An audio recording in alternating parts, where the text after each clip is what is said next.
अलीगढ़ में जिस तरह मंदिरों पर आई लव मोहम्मद के नारे लिखे गए थे, उसके बाद से योगी फोर्स का एक्शन जारी है। पुलिस ने 8 लोगों के खिलाफ एफआईआर दर्ज की है। इतना ही नहीं, जिन पर हिंदू संगठनों ने आरोप लगाया था, लेकिन अब अलीगढ़ के नफरतियों पर तीसरी आंख से नजर रखने की तैयारी हो चुकी है और अब एक भी आरोपी बच नहीं पाएगा। और उसके लिए अलीगढ़ के गांवों में घरों के बाहर कैमरे लगाए जा रहे हैं। कैमरे लगाने का मकसद उन नफरतियों की पहचान करना है जो नफरत फैलाने की कोशिश करते हैं। सीसीटीवी कैमरे जो हैं वो लगाने की तैयारी की जा रही है। सीसीटीवी कैमरे लगाए जा रहे हैं ताकि भविष्य में इस तरीके की कोई जो है शरारत ना कर सके। एक तरफ घरों में कैमरे इंस्टॉल किए जा रहे हैं तो दूसरी तरफ गांवों में पुलिस का डिप्लॉयमेंट भी बढ़ा दिया गया है। जिन 2 गांवों के मंदिरों में आई लव मोहम्मद नारे लिखे गए थे, वो अब छावनी में तब्दील हो गए हैं। पर पुलिस को जो तैनात कर दिया गया है, जो दूसरा गाँव है बुलागढ़ी, वहाँ पर भी पुलिस तैनात है और ये कोशिश की जा रही है कि जिन लोगों के नाम पे एफआईआर दर्ज की गई है उनसे उन्हें पकड़ा जा सके। मंदिरों के अलावा कई दीवारों पर भी भड़काऊ नारे लिखे गए थे, जिन पर पुलिस ने पेंट कर दिया है ताकि माहौल ना बिगड़े। वहीं पुलिस भगवानपुर के 8 लोगों के खिलाफ एफआईआर की है। हालांकि आरोपियों के परिजन उन्हें बेकसूर बता रहे हैं। संभल हिंसा का मास्टरमाइंड शारिक साठा विदेश में छिपा बैठा है, लेकिन योगी का प्रशासन उसकी संपत्तियों पर लगातार एक्शन ले रहा है। करोड़ों की प्रॉपर्टी जब्त करने के बाद अब उसके करोड़ों के मकान को कुर्क करने का अल्टीमेटम दिया गया। और इसके लिए शारिक साठा के घर के बाहर पुलिस प्रशासन की मौजूदगी में डुगडुगी बजाई जा रही है, तो लाउडस्पीकर के जरिए ऐलान किया जा रहा है। ये अभियुक्त लगातार दबिश और तलाश के बावजूद फरार चल रहा है, जिसकी गिरफ्तारी हेतु माननीय न्यायालय द्वारा वारंट जारी किया गया था। 30 दिन के अंदर अदालत हाजिर या पुलिस की समक्ष उपस्थित नहीं होता है तो इसकी कुर्की की कार्रवाई की जाए। इससे पहले पुलिस ने आरोपी के घर के बाहर कुर्की का नोटिस लगाया। पुलिस इससे पहले शाठा की करीब 2.5 करोड़ की संपत्ति जब्त की थी, जहां असमोली सीओ का ऑफिस बनाया जाएगा। बता दें कि शारिक साठा ने विदेश में बैठकर हिंसा को भड़काया था।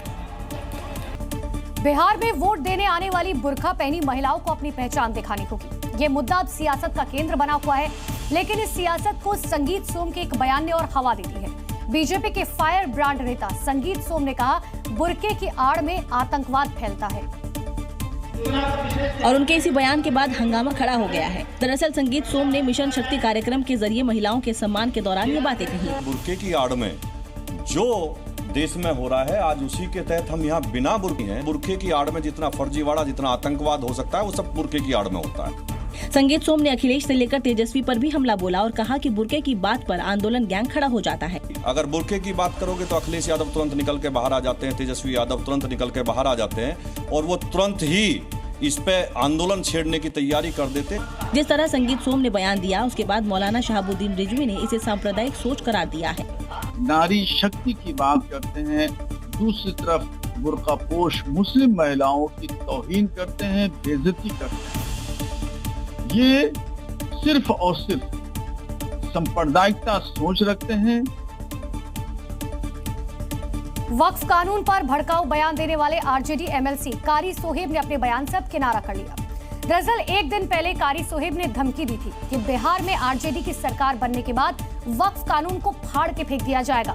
आरजेडी एमएलसी ने यह बयान आरजेडी नेता तेजस्वी यादव की मौजूदगी में ही दिया था। लेकिन जब जी न्यूज ने आरजेडी एमएलसी कारी सोहेब से उनके बयान पर सवाल किया तो वो हाथ जोड़ते नजर आए। दरअसल एक दिन पहले कारा सोहेब ने वक्फ कानून फाड़ने की धमकी दी थी। तेजस्वी यादव जी मुख्यमंत्री बनेंगे, सारे बिल फाड़ के फेंक दिए जाएंगे, चाहे वो वक्फ बिल हो, कोई बिल हो। वक्फ बिल के खिलाफ करने वाले को इलाज करना है। आरजेडी एमएलसी के विवादित बयान पर बीजेपी ने तीखा प्रहार किया। वक्फ बिल को भी फाड़ा है, ये कुछ नहीं कर सकते हैं। बिहार देश का लोकतंत्र तय करता है कि कौन बिल पारित होगा, कौन नहीं पारित होगा। वक्फ कानून पर महागठबंधन बुरी तरह फंस गया है। एक तरफ तुष्टीकरण की राजनीति भी करनी है, दूसरी तरफ अपने बयान से ही पलट जा रहे हैं। आरजेडी एमएलसी कारी सोहेब के बाद बिहार विधानसभा में नेता प्रतिपक्ष और आरजेडी के नेता तेजस्वी यादव ने वक्फ कानून पर बड़ा बयान दिया। उन्होंने कहा, बिहार में सरकार बनने के बाद वक्फ कानून को कूड़े में फेंक दिया जाएगा। चाहे कोई बिल ये लोग लाते हो, आप लोगों से हम कहना चाहते हैं, वक्फ कानून का जो इन लोगों ने बनाया है, हमारी सरकार बनेगी तो उस बिल को हम लोग कूड़ेदान में फेंकने का काम करेंगे। बिहार चुनाव को कुछ ही दिन बचे हैं। जैसे जैसे वोटिंग की तारीख नजदीक आ रही है, सियासी पारा हाई होता जा रहा है। देखिए, बड़े बड़े वादों, वोट बैंक की राजनीति के बाद अब बिहार में 56 इंच सीना की एंट्री हो चुकी है। तेजस्वी यादव की घोषणाओं पर अब भारतीय जनता पार्टी ने हमला बोला। इसको लेकर आरजेडी और बीजेपी अब आमने सामने आ गए, क्योंकि नेता प्रतिपक्ष तेजस्वी यादव ने पंचायत प्रतिनिधियों, पीडीएस, डीलर, नाई, कुम्हार, लोहार समाज के लोगों के लिए बड़ी घोषणाएं की। त्रिस्तरीय पंचायत प्रतिनिधियों एवं ग्राम कचहरी प्रतिनिधियों का मानदेय भत्ता दुगुना किया जाएगा। तेजस्वी यादव की घोषणाओं पर बीजेपी सांसद मनोज तिवारी ने कटाक्ष किया। वहीं कांग्रेस नेता अशोक गहलोत ने बीजेपी को घमंडी पार्टी करार दिया।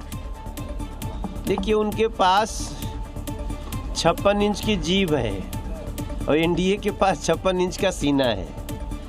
अब अपने 56 इंच के जीभ ले, जितना तोरा बोले के वो बोलत रहा। उनके बारे में बहुत घमंड है, उनके पास बहुत अहम है, क्योंकि खूब पैसा इकट्ठा कर लिया, लूट लिया देश को। चुनाव से पहले बिहार का सियासी माहौल गर्मा गया है। एक तरफ जहां लुभावने वादे किए जा रहे हैं, दूसरी तरफ पक्ष विपक्ष में जुबानी जंग शुरू हो गई है। लेकिन देखते हैं कि इस बार जनता किसको ताज पहनाएगी। तो बिहार चुनाव में टिकट बंटवारा हो चुका है, कैंडिडेट के नाम फाइनल हो चुके हैं, लेकिन अब बागियों ने पार्टियों की टेंशन बढ़ा दी है। ऐसे में बागियों के खिलाफ एक्शन होना शुरू हो चुका है और ये कार्रवाई महागठबंधन में शामिल घटक दलों ने अपनी अपनी पार्टी के नेताओं पर की है। बीजेपी से लेकर हम पार्टी ने एक्शन लिया है। नीतीश कुमार की पार्टी जनता दल यूनाइटेड ने पार्टी विरोधी गतिविधियों और चुनाव में निर्दलीय चुनाव लड़ने के बाद कार्रवाई की और 11 नेताओं का पार्टी की प्राथमिकता सदस्यता से निष्कासित कर दिया है, जिसमें पूर्व मंत्री से लेकर पूर्व विधायकों के नाम भी शामिल हैं।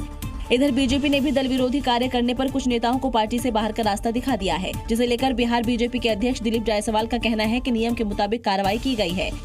लोग हैं जो पार्टी के सदस्य थे, नेता थे, और उन लोगों ने बगावत करके, और कुछ जगह ऐसा है जहां पर कि वो खड़े हो गए। तो अनुशासन और नियम यही कहता है कि जब वो बागी उम्मीदवार के रूप में खड़े हो जाएं, तो वैसे लोगों को पार्टी से निष्कासित किया जाता है।